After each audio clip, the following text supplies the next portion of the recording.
চারিদিকে অত্যন্ত অশান্ত পরিবেশ, মন ভালো নেই, দিন ভালো যায় না। তারই মধ্যে যদি আমাদের মনে শান্তি বা প্রশান্তি আনতে চান, আমরা সবাই মিলে, আমি আপনি সবাই মিলে আমডাঙ্গা করুণাময়ী কালী মন্দির মায়ের কাছে আপনারা অবশ্যই যেতে পারেন। কলকাতার থেকে খুব দূরত্ব কিছু নয়।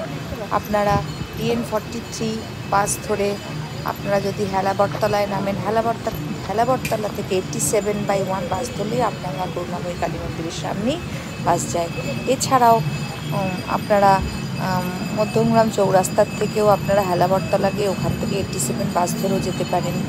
অত্যন্ত সুন্দর এবং প্রশস্ত এরিয়া জুড়ে মায়ের মন্দির। আপনি নিশ্চিতে দুদণ্ড ধ্যান আসনে বসে আপনি মনকে শান্ত করতে পারবেন এই করুণাময়ী মায়ের মন্দির। মায়ের কাছে আসুন, মনকে শান্ত করুন, কারণ আমরা সবাই ভীষণ অস্থিরতার মধ্যে দিন কাটাচ্ছি।